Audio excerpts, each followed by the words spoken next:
குருபாதா சொன்ன மேட்டர். ஆனால் அவர் என்ன பண்ணியிருக்கணும், ஹரே கிருஷ்ணான்னு தான் ஆரம்பிச்சிருக்காரு. ஆமாம். ஆனால் அவர் ஹரே ராமன் தான் சொல்கிறார். அதனால தான் நான் வந்து பிரபு சட்டப்பையில் வச்சுருப்பார், விசிட்டிங் கார்டு மாதிரி வச்சுருப்பார். இப்படி டக்கு எடுப்பார், உடனே பாடணும் பாரு. இன்னைக்கு யாரோ கேட்டாங்க பாடுவோம் பாரு. நான் கேட்டு கோயிலில் நான் கேட்டால் பாடிடுவேன். அது ஹரே ராமன் தான் ஆரம்பிக்குது. அது வந்து கொஞ்சம் கூட்டபத்தமாக இருக்கணும், கோயிலில் தான் சொல்லணும், சில இடத்துல சொல்லணும். அப்போ அது போகிற கோஷாலையில் ஒரு தடவை சொன்னால் ஒரு தடவை சொன்னால் ஒரு தடவை சொன்னால் ஒரு நாம பலன் தான் கொடுக்கும். கோஷாலையில் சொன்னோம்னா அதுக்கு 1000 மடங்கு பலன். அதே நதி தீரத்தில் சொன்னால் 10,000 மடங்கு. நதி தீரம், கோஷாலை, துளசி மாடம் மட்டும் இல்லை, எத்தனை சைத்தன்ய மகாபிரபு இங்கே வந்து இருப்பாங்க. இங்கே வர்றவங்களாம் அதிகாரிகள்.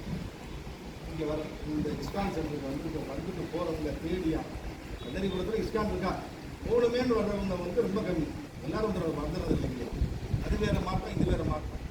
அதனால எத்தனை பேர்களுடைய அடியாருடைய திருப்பாதம்லாம் இங்கே இருக்குது. எனக்கு தெரிஞ்ச ஒரு சன்னியாசம் இருந்தார். அவர் எங்களை பார்த்தாச்சுனாவே பிரசாத் ஒரு பக்கம் ரெடி பண்ணி சொல்லுவார் இந்த காலத்துலாம். அதுபோல் அவளுக்கு நம்மளை பார்த்தா தாயாதி பங்காளி மாதிரி இருக்கும்.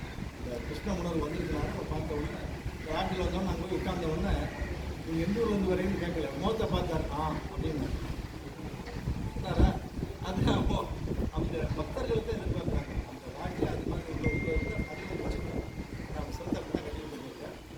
மகாத்மியம் இருக்கு. இந்த மந்திரத்தை இந்த இடத்துல சொல்றதுக்கு ரொம்ப பணம் உண்டு.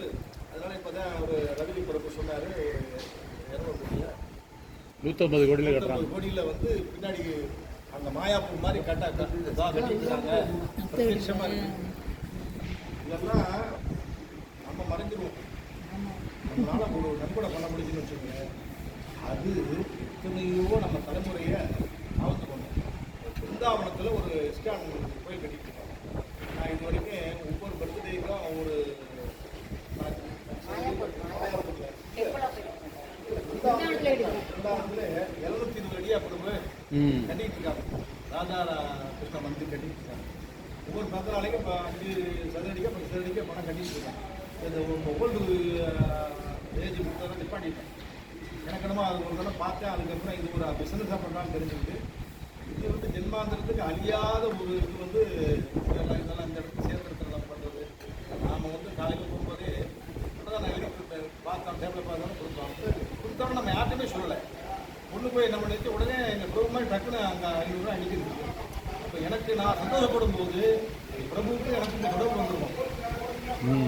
ஆமாம், பொருட்களை பகவானுக்கு பொருட்களை கடைகளுக்கு இறங்கிட்டாரு. வெள்ளிக்கிழமை பதராம சாமி கோயிலில் நேதாஜி பிரபு ஆர்கனைசரில் கைமேல் உட்காந்துரா ஃபோன் இருக்கு.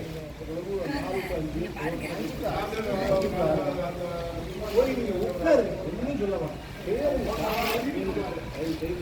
நாங்கள்லாம் 7 மணிக்கு தான் வந்து எங்கள் கோயிலில் சொல்லுவோம். அது சில பஜனை தான் அப்படி கிடையாது. அந்த பொண்ணெல்லாம் பஜனை பண்ணிட்டாங்க. கோயில் சும்மா ஆண்டாள் என்ன சும்மா தான் கூப்பிடுவோம். அது மாதிரி வந்தவங்கலாம் அந்த பொண்ணு அடியன்ட்ட கொஞ்ச நாள் பஜனை வந்து அந்த பாப்பா வந்து அதனால தான் எனக்கு அந்த பொண்ணு இவருக்கு உபரே எனக்கு அவர் சொன்னால அந்த குடும்பத்தில் நெருக்கம். அதனால் அதை தவிர விடாம முடிஞ்சவங்க நம்ம அம்மாப்பேட்டையிலே இது மாதிரி ஒரு நம்ம எல்லாருமே போய் நாமருச்சி எல்லாருக்குமே வேலை இருக்கிறதே யாருமே சும்மா கிடையாது. கலந்துக்கணும்னு இந்த இடத்துல சொல்லிட்டு கேள்விப்பட்டிருக்கீங்களா என்னன்னு தெரியல. நம்ம இப்போ நுழைஞ்சதே லெஃப்ட் சைடில் ஒருத்தர் வந்தாங்க பாருங்க. அவங்கள தான் பிரபுபாதா அவரோட இயற்கையான பிறந்தப்போ வச்சுக்கல அபயச்சரன்னு சொல்லுவாங்க. கல்கத்தாவோட தான் பிறந்தவர். அவரு நான் சாதாரணமாக எல்லாரையும் கூட தான் வாழ்ந்தாரு. அவங்க அப்பாவோட பிஸ்னஸ் பார்த்துக்கிட்டாரு, கல்யாணம் பண்ணிக்கிட்டாரு, குழந்தைலாம் பெற்றுக்கிட்டாரு.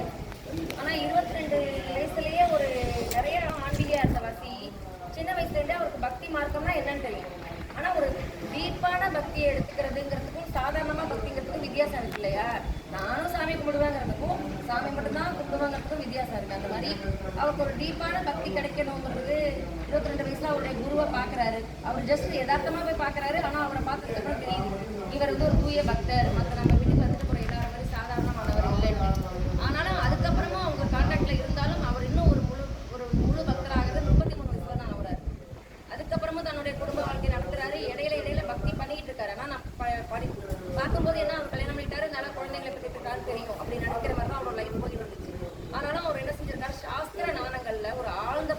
பார்த்துட்டு இருக்காரு. பகவத்கீதை, பாகவதம், இன்னும் என்னென்ன சாஸ்திரங்கள் இந்த கல்கத்தா பெங்காலி மொழியில இருக்கும். பிரபுபாதாவோட குருவா சரஸ்வதி, பக்தி சித்தாந்த சரஸ்வதி. பக்தி சித்தாந்த சரஸ்வதி தான் பிரபுபாதாவோட குரு. அவங்கள்ட்ட போயிட்டு பழகிட்டு, ஆனா ரொம்ப அவருக்கு தொடர்பு இல்லை.